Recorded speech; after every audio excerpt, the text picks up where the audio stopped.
இயேசுவில் பிரியமான சகோதர சகோதரிகளே, மதர் தொலைக்காட்சியினுடைய அன்பு நேயர்களே, உங்கள் அனைவருக்கும் என்னுடைய வணக்கத்தை தெரிவித்துக் கொள்கிறேன். இன்று தாய் திரு அவை விபூதி புதன், சாம்பல் புதன் என்கிற மாபெரும் விழாவை கொண்டாடி மகிழ்கின்றது. நம்முடைய கத்தோலிக்க திரு அவை என்பது எப்பொழுதுமே சற்று வித்தியாசமானது. இந்த உலகத்தில் எல்லோருமே மரணத்தை கண்டு, சாவை கண்டு அஞ்சி நடுங்குகிற பொழுது நாம் கல்லறை திருவிழாவாக இறப்பை கொண்டாடுகின்ற ஒரு மதமாக நாம் இருக்கிறோம். எல்லோருமே துன்பத்தை கண்டு அஞ்சி நடுங்கி ஓடுகிற பொழுது நாம் சிலுவையை தழுவிக்கொண்டு, என் ஆண்டவரே சிலுவையின் வழியாகத்தான் எனக்கு மீட்பு கொடுத்தார் என்று பாடுகளை நமதாக்கி கொள்கிறோம். இவ்வாறு நம்முடைய கத்தோலிக்க மதம் ஒவ்வொரு முறையும் சற்று வித்தியாசமாக இந்த மனித குலத்தினுடைய புரட்சி ஏற்படுத்துவதற்காக ஒரு வித்தியாசமான ஒரு வாழ்க்கையை இயேசு காட்டிய பாதையில் நடக்க நாம் தயாராக இருக்கிறோம் என்பதற்கு இதெல்லாம் ஒரு சாட்சிகளாக இருக்கிறது. குறிப்பாக எதிரிகளை பழி வாங்குவதும், நமக்கு எதிராக துன்பம் கொடுத்தவர்களை அழிப்பதும் தான் ஒரு சாதாரண மனதில்லை. ஆனால் ஆண்டவர் இயேசு சிலுவையிலே நம்ம எல்லாம் மன்னித்து, உங்களுடைய எதிரிகளை நீங்கள் மன்னியுங்கள், உங்களுக்கு எதிராக துன்புறுவோருக்காக ஜெபியுங்கள் என்று நமக்கு சற்று வித்தியாசமான வாழ்க்கையை கற்றுக் கொடுத்தவர் நம் ஆண்டவர் இயேசு கிறிஸ்து. இன்றைக்கு சாம்பல் புதன். சாம்பல் என்றாலே நமக்கு எல்லோருக்குமே தெரியும், அது ஒரு ஒன்றும் இல்லாதனுடைய ஒரு அடையாளம்.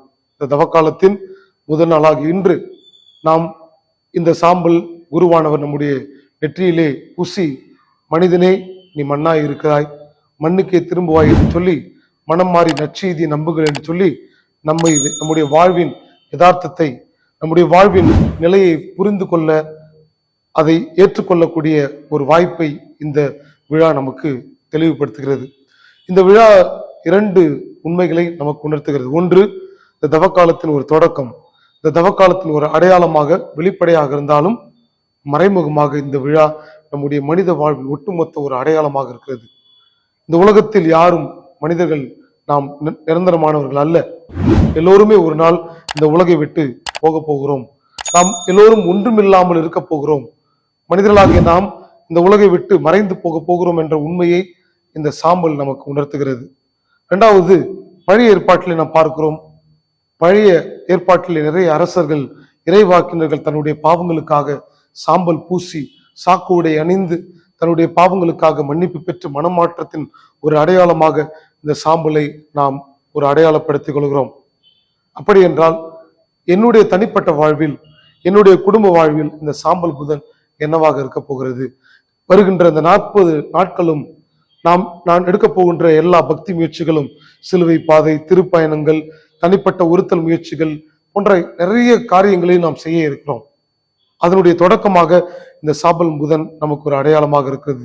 நம்முடைய நெத்தியிலே சிலுவை அடையாளம் வரையப்பட்டு நம்ம எல்லாம் இந்த உலகிற்கு வெளிச்சம் போட்டு காட்டுகிற ஒரு உன்னத அடையாளமாக இந்த சாம்பல் புதன் திகழ்கின்றது.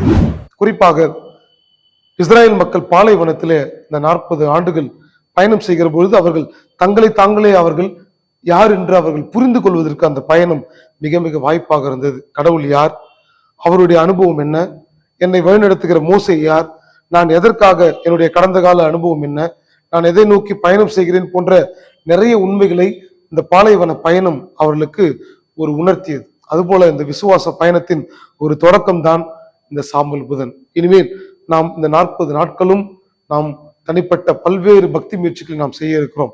பங்கு அளவிலும் சரி, மறை மாவட்ட அளவிலும் சரி, திருச்சபை அளவிலும் சரி, நம்முடைய தனிப்பட்ட விதத்திலும் சரி. அப்படி என்றால் இந்த தொடக்கம், இந்த சாம்பல் புதன் எனக்கு தனிப்பட்ட விதத்தில் என்ன உணர்த்துகிறது என்றால், ஆண்டவருடைய மன்னிப்பை நான் பெறுவதற்கும், நான் இந்த உலகத்தில் ஒன்றும் இல்லாதவன் என்று என்னையே நான் மாற்றிக்கொள்வதற்கும் புரிந்து கொள்வதற்கும் இது ஒரு வாய்ப்பாக இருக்கிறது. ஏனென்றால் இன்றைக்கு மனிதர்களாகிய நாம் அடையாளங்களில் நாம் சிக்கி தவித்துக் கொண்டிருக்கிறோம். நம்முடைய பணத்தாலும், நம்முடைய அதிகாரத்தாலும், நமக்கு இருக்கிற பல்வேறு சமூக அடையாளங்களை வைத்து நாம் இன்றைக்கு பெரியவர்களாக, உயர்ந்தவர்களாக இன்னைக்கு நாம் வாழ்ந்து கொண்டிருக்கிறோம். ஆனால் நாம் எல்லோருமே சமமானவர்கள், நாம் என்றுமே எல்லோருமே ஒன்றும் இல்லாதவர்கள் என்பதனுடைய ஒரு அடையாளம் தான் இந்த சாம்பல் என்பதை நாம் ஒருபோதும் மறந்துவிடக் கூடாது. எனவே ஆண்டவருக்கு முன்னால் நான் ஒன்றும் இல்லாதவன் என்று நம்மை தாழ்த்தி கொள்ளவும், என்னை போல இன்னொரு மனிதன் இருக்கிறான், அவனும் என்னை போலதான் என்று அவனை அன்பு செய்யவும், அவனை ஏற்றுக்கொள்ளவும் இந்த சாம்பல் புதன் நமக்கு ஒரு அடையாளமாக இருக்கிறது. எனவே இந்த தவக்காலத்தினுடைய தொடக்கமாக இருக்கிற இந்த சாம்பல் புதனுடைய இந்த நாளிலே நம்ம கொடுத்த 3 முக்கியமான பண்புகள்: ஜெப வாழ்வு, பிறருக்கு உதவி செய்தல் அல்லது ஒருத்தல், நம்முடைய தனிப்பட்ட தியாக ஒருத்தல் வாழ்வை நாம் பயன்படுத்திக் கொள்ள வேண்டும். குறிப்பாக ஜெபத்திலும் ஒருத்தல் முயற்சிகளிலும் நாம் வெளி அடையாளங்களில் நாம் அதிகமாக ஈடுபட்டு செல்லாமல் நம்முடைய உள்ளார்ந்த மனமாற்றத்தை நோக்கி இந்த சாம்பல் நம்மை அழைத்து செல்ல வேண்டும். இல்லை என்றால் இதனால் எந்த பயனும் இல்லை. ஏனென்றால் நம்முடைய எந்த ஒரு முயற்சியும் அது நம்முடைய வாழ்வில் ஒரு மகிழ்ச்சியை தர வேண்டும், பிறருடைய வாழ்வில் அது நமக்கு ஒரு உதவியாக இருக்க வேண்டும். நம்முடைய வாழ்க்கை என்பது நமக்கானது மட்டுமல்ல, நம்மை சார்ந்து இருக்கிற எல்லோருக்குமானது. எனவே ஆண்டவர் இயேசுவுடைய சிலுவை நாம் தியானிக்க இருக்கிறோம், ஆண்டவருடைய பாடுகளை தியானிக்க இருக்கிறோம், நம்முடைய பாவங்களை பற்றி சிந்திக்க இருக்கிறோம். இந்த 40 நாட்களும் நம்முடைய வாழ்வை புதுப்பித்துக் கொள்வதற்கு ஒரு அடையாளமாகத்தான் இந்த சாம்பல் புதன் நமக்கு அடையாளமாக இருக்கிறது. குறிப்பாக இந்த குருத்து ஓலை, நாம் குருத்து ஞாயிறு என்று ஒரு உன்னதத்தின் மாட்சியின் அடையாளமாக அதை ஏந்தி ஓசானா என்று கீதம் பாடி வந்த அந்த குருத்து கையிலே உயர்த்தப்பட்டு எல்லோருக்கும் முன்பாக நிகழ்ந்த மாட்சியின் வெற்றியின் அடையாளமாக இருந்த அந்த குருத்து இன்றைக்கு காய்ந்து சருகாகி இன்று சாம்பலாகி நம் முன்னால் இருக்கிறது. இதுதான் மனித வாழ்வு. நாம் எங்கு சென்றாலும் மீண்டும் வந்து சேரப்போகிற இடம் ஆண்டவருடைய பாதம் என்பதை மறந்துவிடக் கூடாது. அதற்கு மிக மிக முக்கியமாக இருப்பது நம்முடைய மனமாற்றம். நம்முடைய பாவ வாழ்விலிருந்து மனமாற்றம் பெறுவது, நம்முடைய தனிப்பட்ட வாழ்வு ஒழுக்கத்திலிருந்து விடுதலை பெறுவது, நம்முடைய சொல்லாலும் செயலாலும் நம்மை மாற்றிக்கொள்வது, குறிப்பாக ஒருவரை ஒருவர் அன்பு செய்ய கற்றுக்கொள்வது. மனமாற்றம் என்பது ஏதோ மிகப்பெரிய தவறுகள் செய்வது, கொலையிலிருந்து வெளியே வருவது, விபச்சாரம் செய்திலிருந்து வெளியே வருவது என்று இந்த 10 கட்டளையை நாம் வைத்து வாழ்வது அல்ல. மாறாக நம்முடைய அன்றாட வாழ்வில் சின்ன சின்ன விஷயங்களை நாம் மாற்றிக்கொள்ள வேண்டும். குறிப்பாக நம்முடைய குடும்பங்களில் உடல்நிலை சரியில்லை என்றால் நீங்கள் எப்படி சாப்பிட்டீர்களா என்று ஒரு அக்கறையோடு பாசத்தோடு பிறரை அணுகுகின்ற ஒரு முறை மிக மிக அவசியமாக இருக்கிறது. ஏனென்றால் இந்த காலகட்டம், இந்த தலைமுறை இப்பொழுது சுயநலமாக வாழ்ந்து கொண்டிருக்கிறார்கள்.